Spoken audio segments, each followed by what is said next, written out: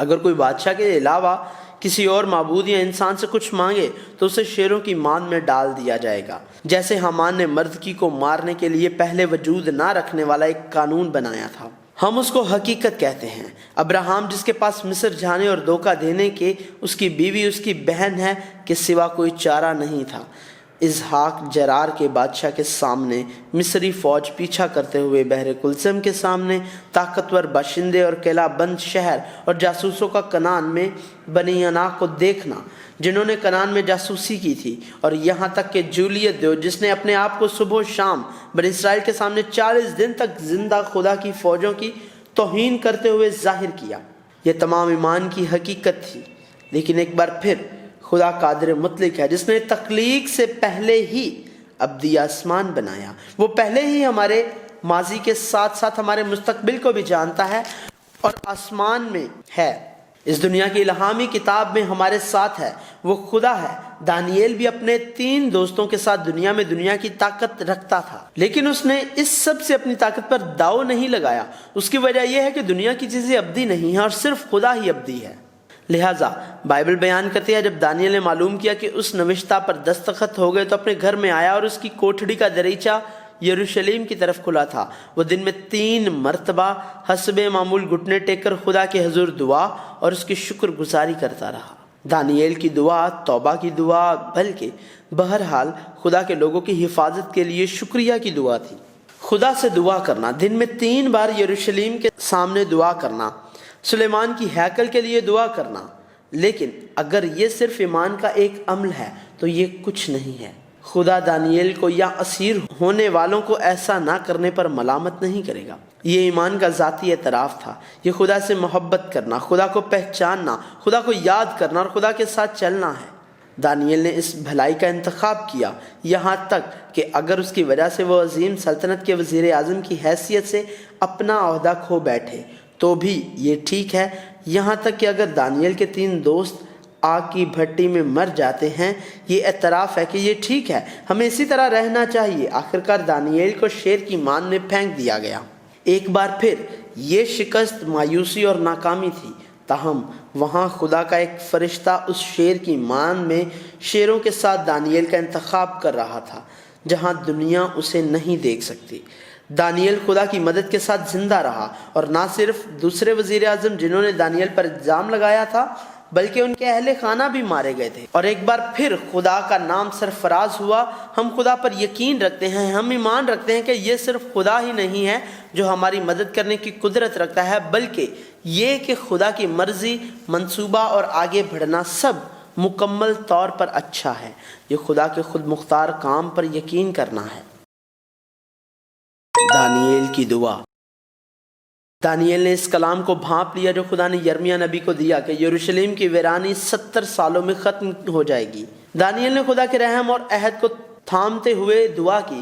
Daniel نے اپنے باپ دادا کے گناہوں کے لیے توبہ کی، اور اس نے ان جرائم، بغاوت اور غلط کاموں سے جن سے خدا کے قوانین اور احکام جو خدا کے خادموں، نبیوں کے ذریعے بتائے گئے تھے سے انحراف ہوا توبہ کی۔ اس نے اعتراف کیا کہ وہ ان اقوام میں جہاں خدا نے ان کے گناہوں کی وجہ سے ہانک دیا ہے شرمندہ ہوئے ہیں۔ اس نے اعتراف کیا کہ یہ سب کچھ خدا نے موسیٰ کے وسیلے سے کہا تھا، اور اس نے التجا کی، اس نے منت کی کہ خدا کا قہر یروشلم سے دور ہو اور یروشلم پر ایک بار پھر خدا کے چہرے کی روشنی جلوہ گر ہو۔ دانییل جانتا تھا، وہ جانتا تھا کہ اسرائیلیوں کی طرف سے کوئی صداقت نہیں تھی، لہٰذا اس نے خدا کے عہد پر، خدا کے رحم پر تکیہ کیا اور خدا سے معافی مانگی، اور وہ خدا کے اپنے آپ کے لیے اس تمام نجات کا مطالبہ کرتا ہے۔ یہ اس لیے تھا کہ یروشلم خدا کا شہر تھا اور اسرائیل خدا کے لوگ تھے۔